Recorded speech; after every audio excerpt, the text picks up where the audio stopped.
So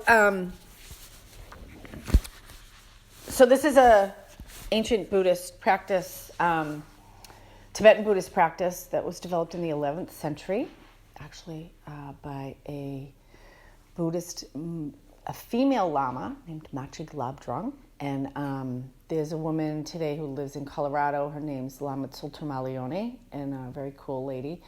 And she has rejuvenated the process and modernized it and calls it feeding your demons. And I'm going to record what we're doing today so that you guys can have access to it. It's also available on YouTube. And this is a practice that can be done on all kinds of different issues. It's part of my spiritual practice today. So what the idea is that we are, instead of trying to make things go away or kill them or cut them, which is kind of very masculine practices that most of us do, we want to make things go away. This is a very feminine practice which actually addresses the deepest need of the issue so that the issue itself is transformed. And kind of like we say, once you're a pickle, you'll never be a cucumber again. Once garbage becomes compost, once transformation happens, things are different on the other side and they don't come back. So often we spend our time trying to avoid these things that are painful. And actually what we're going to do is we're going to try to really get clear and curious about it, and we're going to bring it up and even turn the volume up on it so that we can bring healing to it. Is this the bringing the guided tea?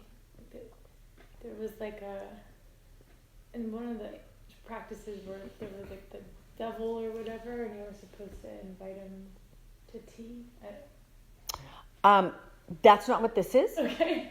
I don't know what that is. But, okay. But if we want to have tea with the devil, maybe we can do that later this afternoon. That'll be after lunch. Tea with the devil with Julie. Okay? We'll talk about how to do that. We don't fight fire with fire. We don't fight fire with water. We fight fire with gasoline. There you go. So, you will be asked to stand up twice in this process and face where you're sitting now. And so I'll guide you through that, but just know that that's going to happen. And I don't know if I'm going to say too much more than that. We're going to do a little body mindfulness, and then just kind of follow as best you can with what I have to say and see what comes up. And okay. Okay, so bring your awareness into your body. You might want to close your eyes. If you want to leave your eyes open, just maybe have a soft focus on the floor in front of you. And just take a minute to really come into your body. Notice where your feet are. Notice where your hands are. Notice where your head is. And perhaps bring your awareness to your breath as we begin to take a journey inward to connect and release whatever wants to happen for our own highest good right now.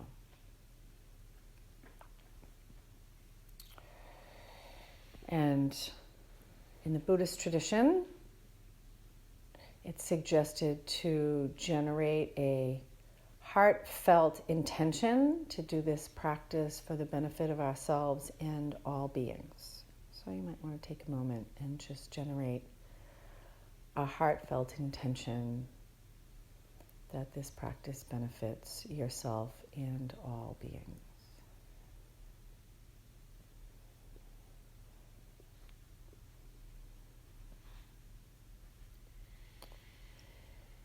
And so we were talking about self-judgment and the difficulties and destruction that can cause. And so I'm wondering if you can sense or feel or imagine how you experience self-judgment in your body. where does self-judgment live in your body? You might want to take a moment and really open your inner senses of sight and sound, taste, touch, smell, instinct, and intuition, just allowing those all to open quite widely. This is a different way of knowing. So see if you can notice where self-judgment lives in your body. Is it in your head, in your neck, shoulders, belly, chest? And how you experience it. Does it have a voice? Does it have a shape, a color, a texture? If you were going to give it a shape or a color or a texture or a temperature, it doesn't have to make any sense. Just really noticing where the judgment lives. If it's more on the left or more on the right, is it in the center, in the front or the back? What's its density? Is it like a gas or a liquid or a solid?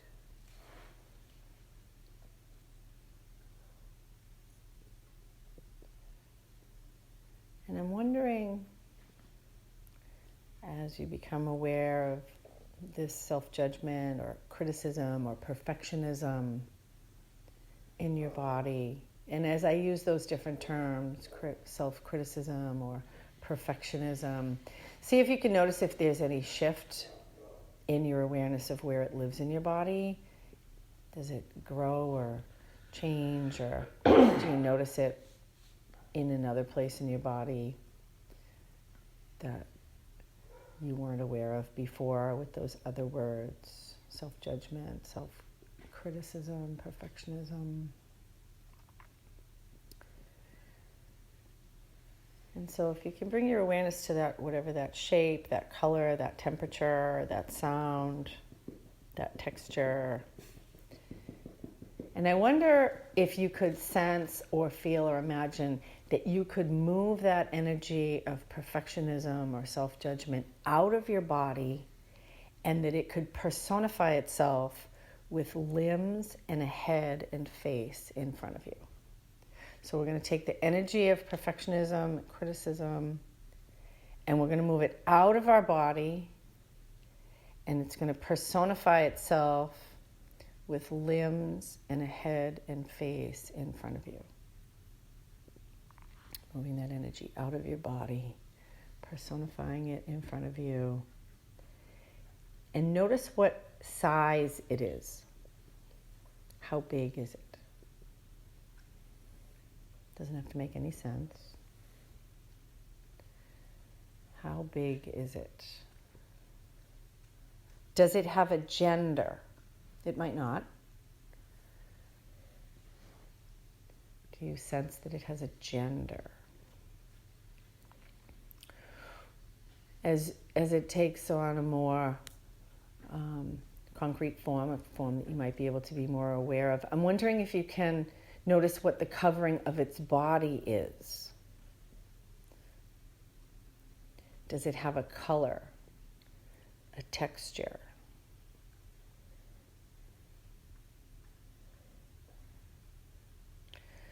What's its character or personality like?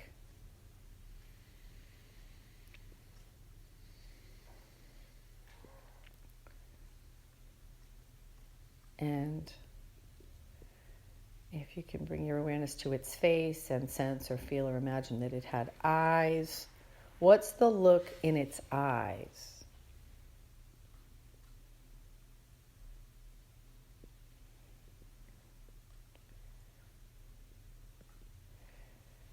And see if you can notice something about it that you haven't noticed before. Noticing something about it that you haven't noticed before.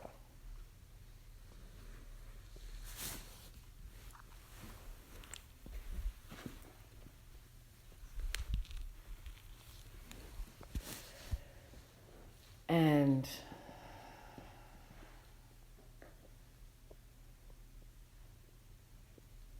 so we're going to ask it some questions, and you don't need to ask the questions now, but I'm going to tell you what they are. So the questions are, what do you want? What do you really need? And how will you feel if you get what you really need? And so now, keeping your eyes shut as best you can, you want to keep your awareness inside as best you can. See if you can stand up and step into the energy of this perfectionism or this self-critic.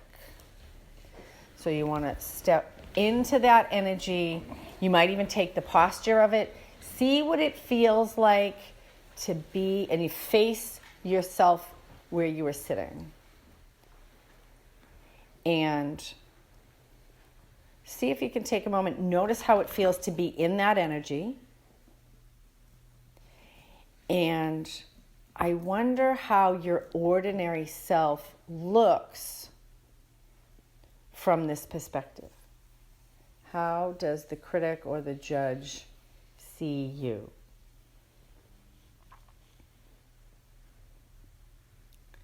And now I'm going to give you these questions, and as best you can, answering them as if you were the judge or critic. Doesn't have to make any sense, just whatever comes up. What I want is,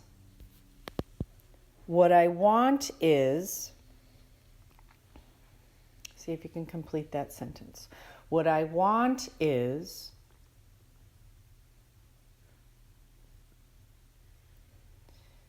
and the second question is, what I really need is. This is the deepest, most authentic need of the judge or critic.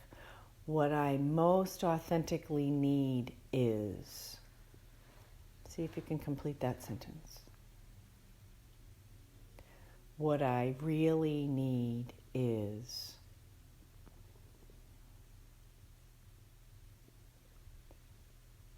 And then, how I will feel if I get what I really need is. See if you can complete that sentence. How I will feel if I get what I really need is. So whatever comes up, doesn't have to make any sense. How I will feel if I get my deepest need met is.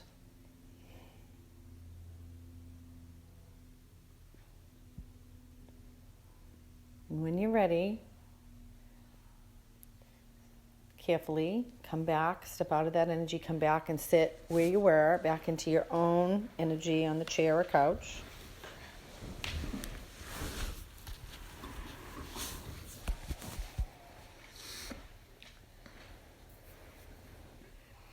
If you connected with a guide or a teacher last night, you might want to take a moment and call them into the room and notice where they are in relation to you.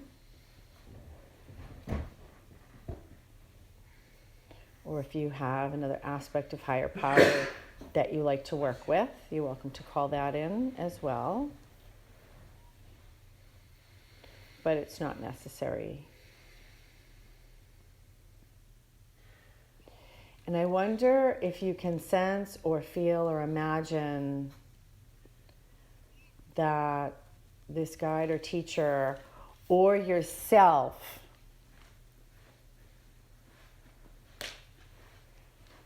can generate a nectar or an elixir from your body that is exactly what the critic or the judge really needs. That there's a nectar or an elixir that gets generated. Your body might dissolve and generate it. It might pour out of your heart or your hands or your eyes. It might come from your guide or teacher or aspect of higher power. That there's a nectar or an elixir that gets generated that's exactly the quality of what the critic or the judge authentically needs. And see if you can notice what the quality of that nectar or elixir is. It has a color, what its viscosity is. And it moves toward the critic or the judge, and they're able to receive it or take it up. They might drink it or eat it. It might absorb through the covering of their body or be poured over them or into the top of their head. How are they able to receive this which they actually authentically need? And there's an infinite supply of exactly what they really need. So noticing how they take it up, how they take it in, how they receive it, the quality of exactly what they really need. And they can receive this to their complete satisfaction. To drink or eat or receive to their complete satisfaction exactly what they really need. Infinite supply. And as they are able to receive this, as they are able to uptake exactly what they really need, notice what happens to them.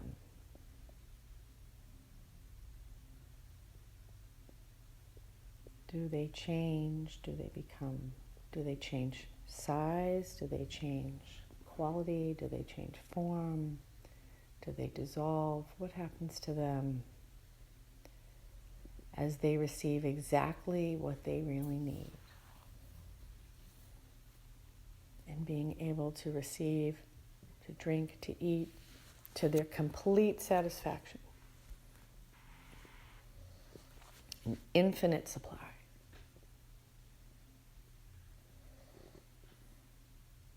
Noticing what's happening.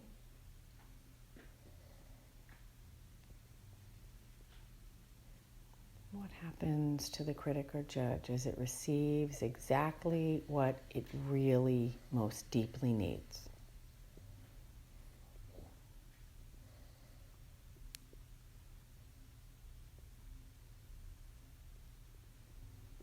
And as it becomes satiated or satisfied, again, there's an infinite supply. Noticing what happens as it becomes satisfied, as it fully takes in exactly what it really needs. And what happens to its form.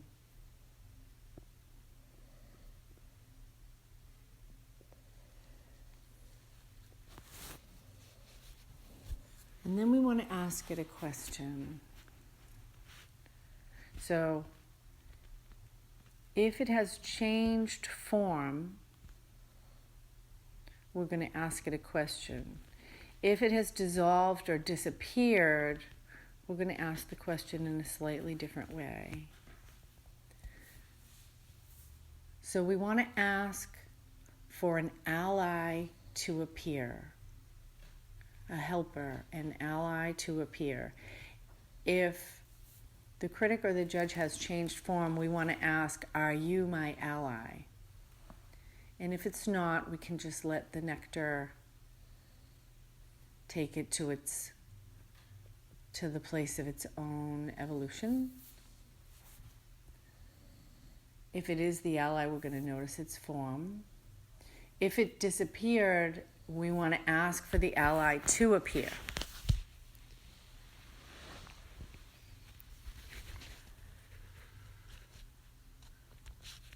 And when the ally comes, we want to notice what its form is.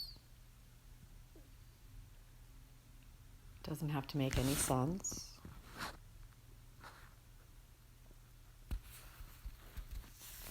And so you might notice the size of the ally or the transformed critic. You might notice if it has a gender, the gender might have changed.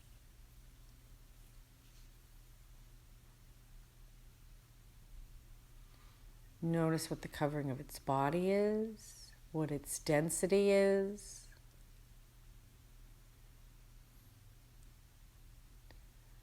What's its character or personality like? What's the character or personality of the ally, the helper? And what's the look in its eyes?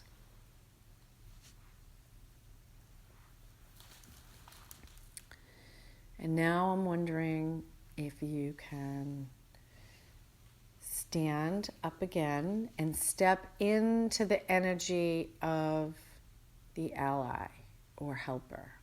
So see if you can stand up and step into the energy of the ally or helper and face where you're sitting and notice what it feels like to be in the energy of the ally. And also notice how the ally sees you.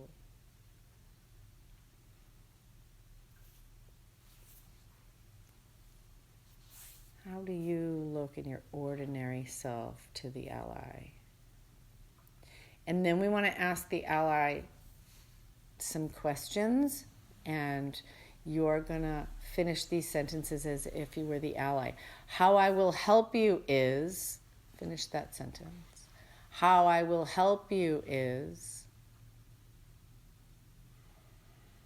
or I will help you by, I will help you by.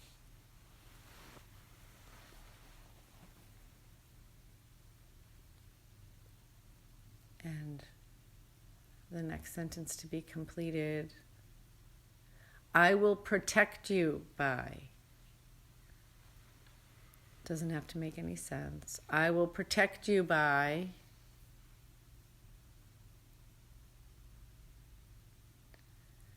The ally makes a pledge to you. My pledge or vow to you is,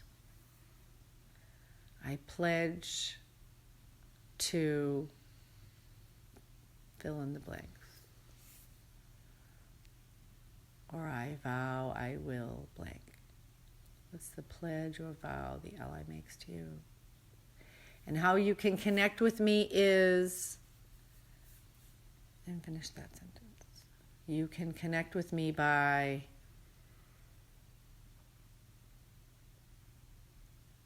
and when you're ready, come back into your regular seat again. With the ally in front of you. And I wonder if you can sense or feel or imagine that the energy of the ally pours into your body. That the ally is offering their life energy to help you. The ally pours energy into your body. It may enter into your heart or through your eyes or the top of your head or your belly.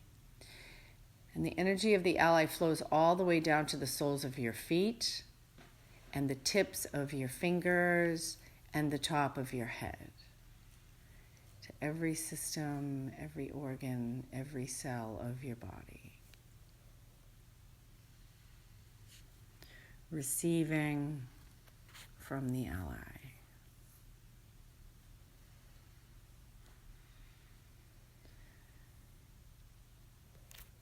And perhaps you can sense or feel or imagine that the ally dissolves into light, and that light pours into your body, integrating and infiltrating every cell, illuminating,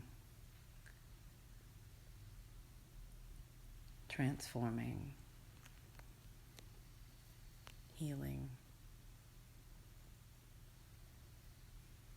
And that then your body dissolves into light.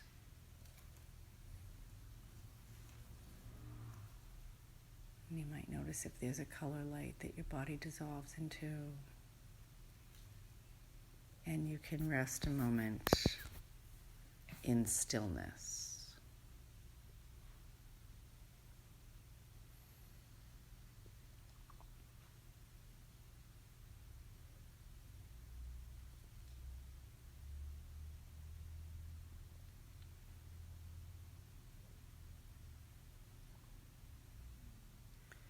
And when you're ready, bring your awareness back into your body.